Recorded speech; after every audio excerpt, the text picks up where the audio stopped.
Disclaimer, I just want to say this is a mug game and this is not to be taken seriously, so YouTube staff, thank you for understanding that this is just for entertaining purposes, please don't ban me. Mexico, the land of instability and chaos, born in fire and being in utter chaos since its independence. This is not the exception in the timeline of Age of New Imperialism, and I would say it's even worse as in this case the Cristero War triggered by Cayo's anti-Catholic rhetoric has blown way worse than in our timeline. But Mexico can still recover and finally know peace and prosperity alongside a partner and become what I like to call Little America. Just like I said in the intro, Mexico starts in a civil war, go figure, with the Mexican government being led by Calles and the Cristeros on the other side.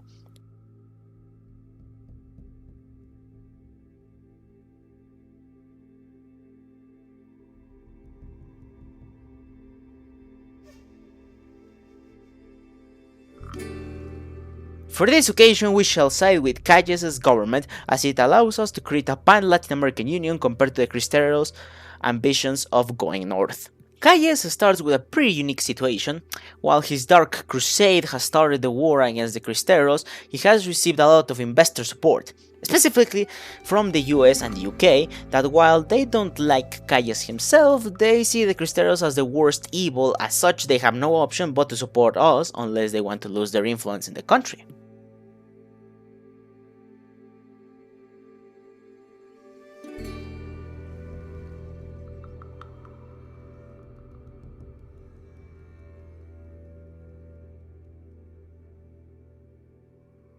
With the war renewed and the failure of the Washington Conference trying to end the conflict between the two opposing parties, it's time to renegotiate our contracts with our investors if they still want their precious black gold. Now that the conference is over, we have received even more funding by the Gringos and the British to push towards the Cristero provincial capital in Jalisco.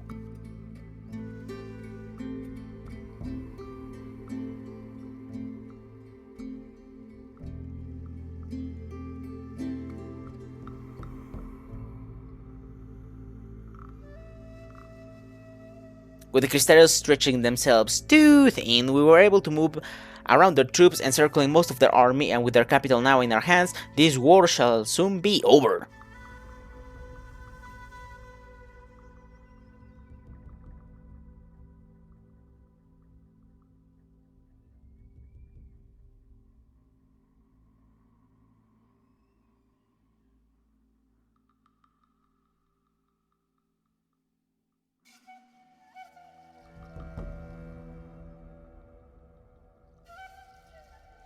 Or that's what I thought, but investors would say otherwise as they have pulled all of their support just as we were about to end this conflict.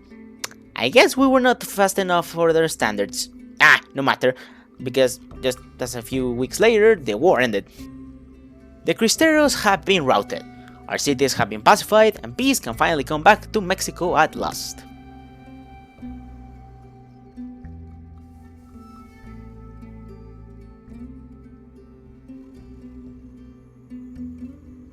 But actions do have consequences, you know.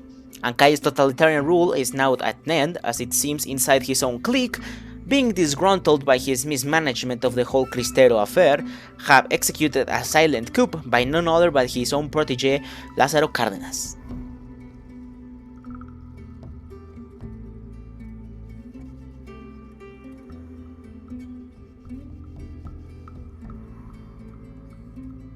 Now that Calles has been banished to the US, we can finally start to rebuild our great country. But all is still not good and well, as many inside the Mexican armies are still uneasy now that Calles' right hand has taken control. And with the fear of another Maximato happening, the army has launched another coup to remove all influence by the perpetrators of the Civil War. With the help of the popular General Juan Andreu Almazan, the coup was successful.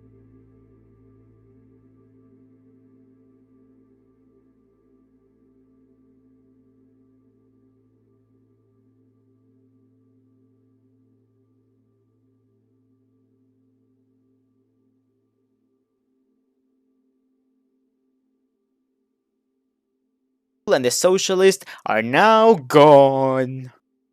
The economy is in ruins thanks to many years of civil wars, revolts, and so, if we want to rebuild our country, let us use our precious gift, the black gold, to rebuild it. Thanks to the panic of 1931, it is clear that we cannot allow the bankers to run wild. We shall exert more control over them to avoid this happening again. The more oil we have, the richer we will be. Our railway network is pretty outdated as a result of constant warfare. As such, it's time for some railroads. If we're to fully exploit the opportunities given to us by our precious oil, we will need to open to the international trade market and adopt the fundamental principles of free trade. As industrialization of the country is still on its way, we can't forget our main economic source, that is the agriculture. As such, it's time to modernize it. While the free market has done wonders to this country, we need to become self-sufficient if another crisis were to happen. As such, it's time for some partial autarky. With all of this in place, it's time for our great industrial boom that will help our struggling country become one of the largest manufacturers of the world. And with all of that done, the economy is back on its tracks, and now it's more prosperous than ever before. The panic of 1931 and the subsequent wars are now in the past. Of course, if we want to take full advantage of everything we have right now, we could enrich the country if we start extracting even more precious metals. All of the economic reforms are now complete. A new age of economic prosperity is now within our reach. This is truly a miracle. Fun fact, this phenomenon also occurred in real life between the late 1940s, after World War II, up until the 1970s, so we just sped up the process a decade or so here. And here is where we shall start our ambition to become Little America. And of course, what's the most defining American thing ever? Nope, it's not freedom. It's the military-industrial complex. Time to export as many guns as we can get out there. As the economy is now in good shape, we can focus our efforts in the political sides of things, as we need to repair the damage Calles did. The first step shall be to cooperate with the conservatives, as it's better to have our enemies in somewhat friendly terms than destroying them. Mexico is a place where freedom, prosperity, and equality shine. We shall not allow any radicalism to infect the minds of our people trying to destroy these fundamental values.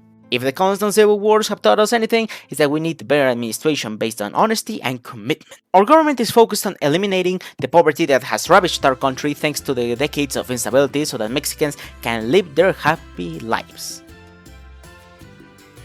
Our political system was also too biased. We promoted people based on their connections and not their skill. As such, we shall reform our system so that anyone who is willing to sacrifice itself for the good of the country shall be rewarded. Calles' dark crusade destroyed any good relations with His Holiness. And while we can't change the past, we can make amends as Mexico is a loyal Catholic nation. With our introduction of liberal economic policies, some dangers come with it. As such, it's time to incorporate some regulations so that everyone is treated fairly. Finally, with our political troubles in the past, we can ratify a new constitution that will suit our changing course. The army is still a constant player. We can't let that be anymore. The army shall save the nation and its people, not the other way around. And you know, since we're trying to replicate the American model, what's the second most American thing ever? Universal rights to bear arms. Oh yeah, it's Second Amendment time. With the economic and political rambling now at an end, it's time for our entrance into the international stage. But we have to make a choice. We shall need to decide with who of our two main benefactors we shall ally. In one hand, we have the UK, a nation that has supported us for a while and we've had good relations ever since our independence. Or we have the US, our northern neighbor with whom we've had a troublesome history. And while the answer would be pretty clear by just saying this, the reality is that the US has a much larger presence in the continent and is a bigger threat if war would break out. And also, I have destroyed the gringos a few times already in the past and I wanted to make a different experience this time, so it's time to put our differences aside and unite with our northern neighbor and secure the Americas from European influence. Now that we have made our decision, it's imperative that we start reforming our armed forces as the world is constantly devolving in chaos all around. As the Americans are occupied with other matters, we shall take the responsibility of taking care of Latin American affairs for the whole alliance. And here is where all those factories are paying off, as I could finally afford 14 force alongside a lot of new troops. It was reaching a point where I had even more military factories than even the Americans.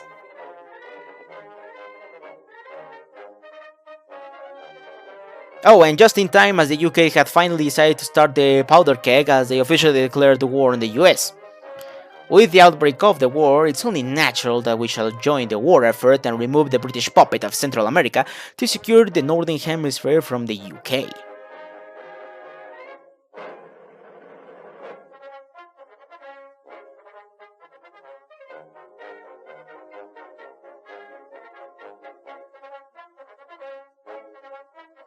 Just as we are focused on the Central Americans, the US is fighting the Canadians up north, hoping to capitulate both before the British reinforcements arrive.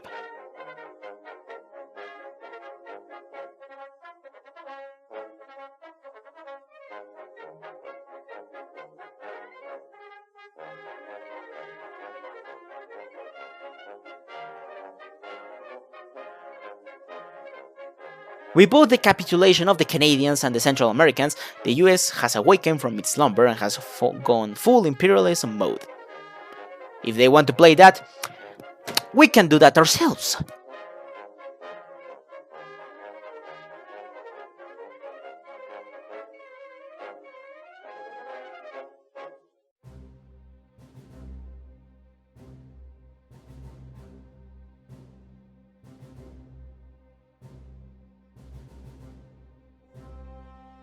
Now that our ambitions have been announced, our first target shall be the Caribbean nations, since they are the closest thanks to the capitulation of Central America.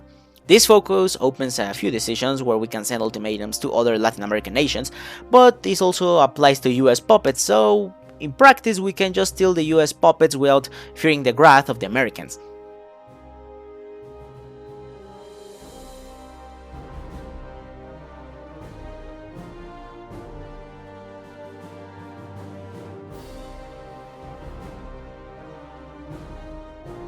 Oh, but we will not stop here.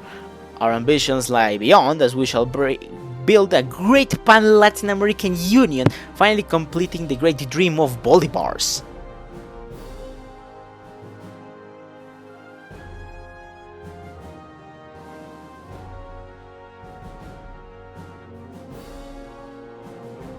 Fast forwarding a bit, I don't quite remember why we found ourselves at war with Colombia and the rest of the Andean nations, but this was actually in my favor as the last focus required controlling Venezuela, Colombia and Ecuador.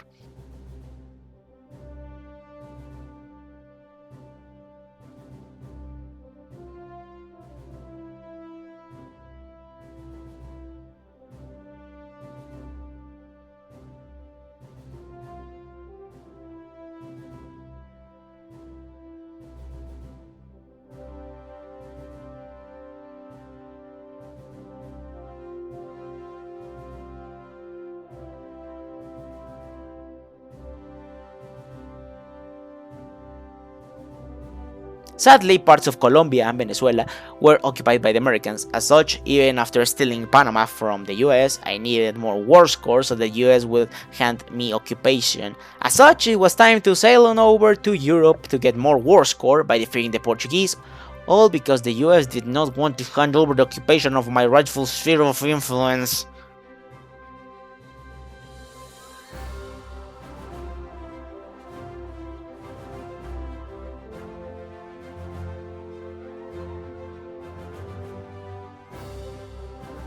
Well, anyways, it appears that our Portuguese offensive was enough to get the US to hand me over the states required, and finally, after years of build-up, we could finally declare our Pan-Latin American Union, or our United States of Hispanic America.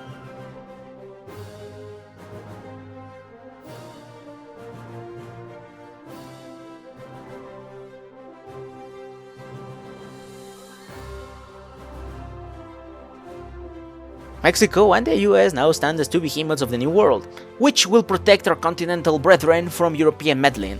From Washington to Vancouver and from Mexico City to Panama, the League of Nations stand fast. And that was the end of the video, so I really hope you enjoyed the new outlook than our typical crusade up north.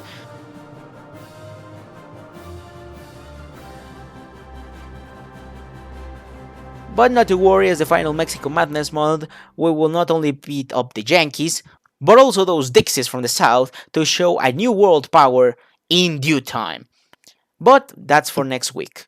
I really hope that you don't mind the fact that this video is shorter than usual, but to be quite honest, a lot of this video was just building up and preparing for the big massive war. If you would like to see more content similar to this one, remember to subscribe, as this really helps out the channel. This was the Factus Expert, your dismissed soldier.